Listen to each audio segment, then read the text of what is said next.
Bonjour. Okay, so this is a review for Star Trek Into Darkness. It's the 4K HDR version versus the Blu-ray.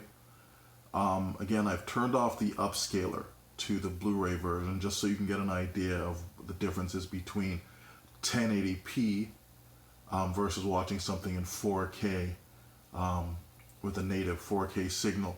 Now, the Blu-ray looks amazing in this film. It's a great transfer. I think it's a much stronger transfer. Not much, but it's a better transfer than Star Trek. I found Star Trek had some really good scenes, whether it was a Blu-ray or 4K, but there were a number of scenes I found were kind of grainy. One of the big things I've noticed between the two of these, I just finished watching Into Darkness in 4K, and I've kind of watched through the 1080p version a little bit, and then watched it with the upscaler on.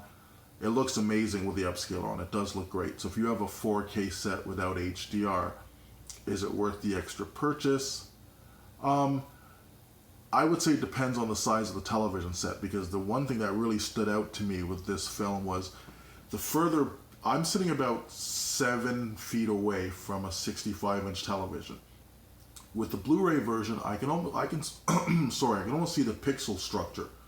You know, it almost appears sometimes like a little bit of grain to me. It makes the picture look a little bit grainy.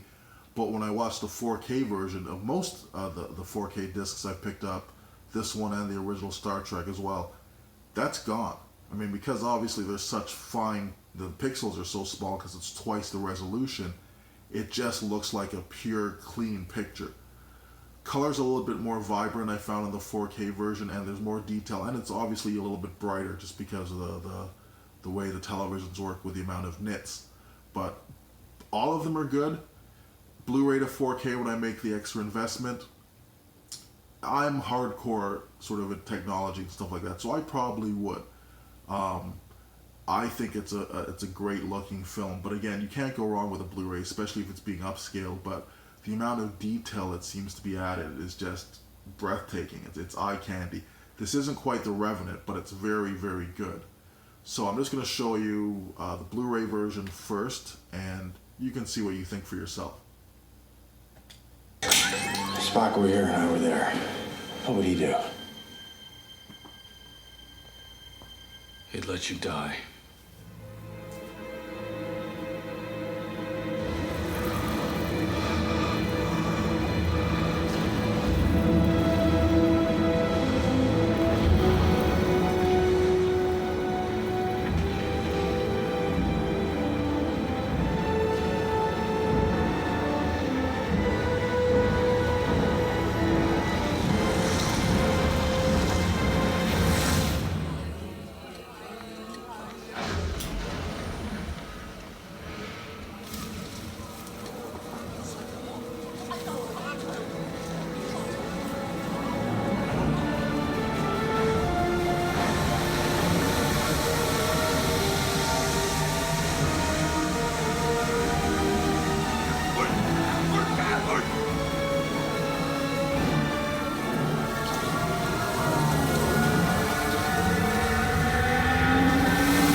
Now, I don't know if you could notice it at all, but you can see a little the pixelation. When Kirk and Bones were talking, and they were sort of that shot of the two from their profile, I could kind of see the pixelation in their skin and their faces.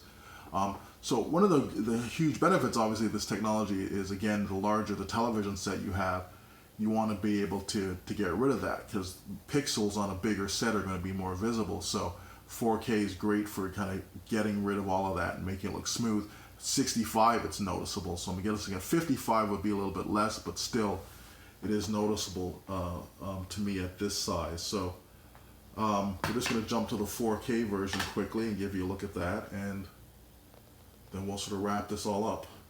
I hate this remote. Hate this remote. Here we go.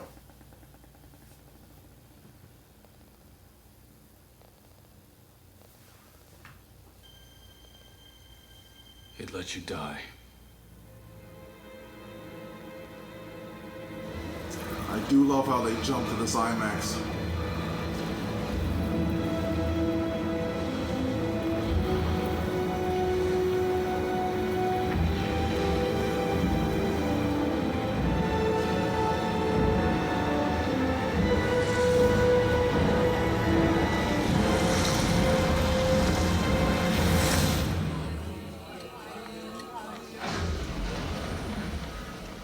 to see much more detail in the makeup and everything else, and the branches. The colors are a little bit more vibrant, the detail on the scars. Very, very clean transfer.